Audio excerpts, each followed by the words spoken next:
Everyone, good evening. Everybody, so Mediane, Nana Poku, bit me for bit with like your comments, with about comment section. Nobody yet me go this channel together. Mediane and Nana Poku, great Opoku, no. And then, Asante Kotoko, head coach, Abo, Ablanche, friend, say, Molfin Tonzo, or Bona Basso Papa, I want Nano, Nkunubidia, which me Buama, Kotoko Timisha became united by 6 goals to nothing. We hear Ablanche, friend, say, Molfin Tonzo. Ne modern mo na sane performance we done do pitch ne so na enama ene Asante Kotoko training abo Ablante no abaso papa se Ablante no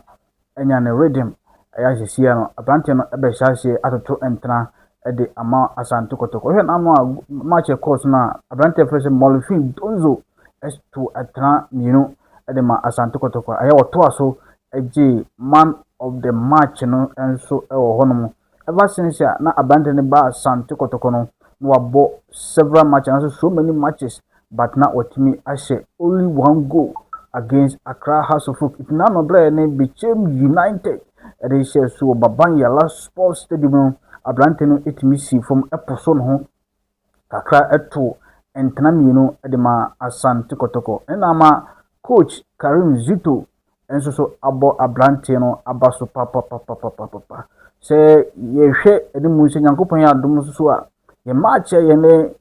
All Blacks enso ebe yantam mu no Ablante betimi so asa adane enemen ediama Asante Kotoko na enkoye se one day wonder and as once in a blue moon no Ablante no any this coach no expect free Ablante friend say Molfin Donzo ho no so slebe ya Nyankopon ya duma betimi di enkunmudi every All Blacks wadro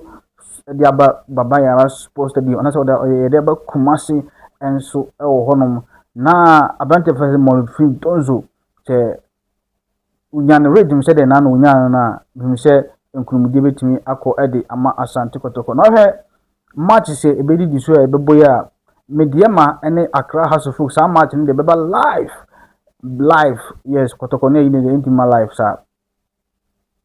enti Mediema ene Accra House of Folk near 3:30 p.m. and the Baba live. And after so drew All Blacks in Asante Kotoko. And also at 3 o'clock p.m. sharp. And so Honoba Nations FC and Carrera United. And so at the Bayan Tamu and so Honomo. No about a team my friend say Dreams FC and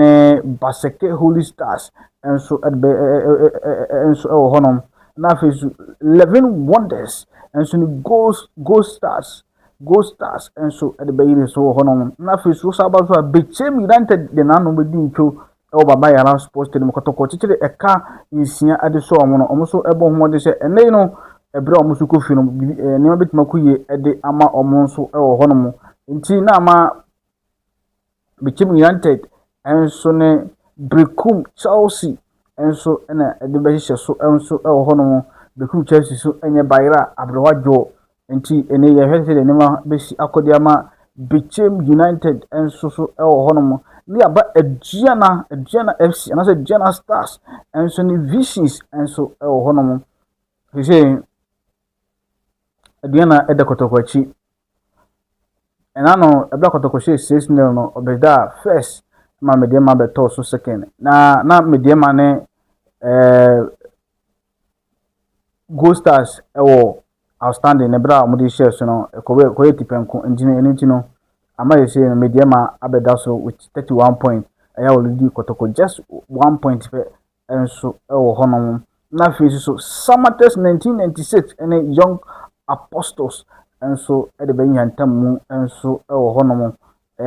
wini die ewo enso so eno no etina New Year matches no match day manase 4th January no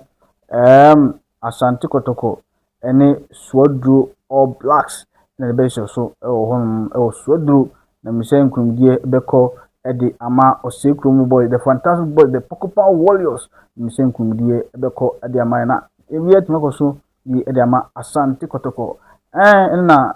coach Zito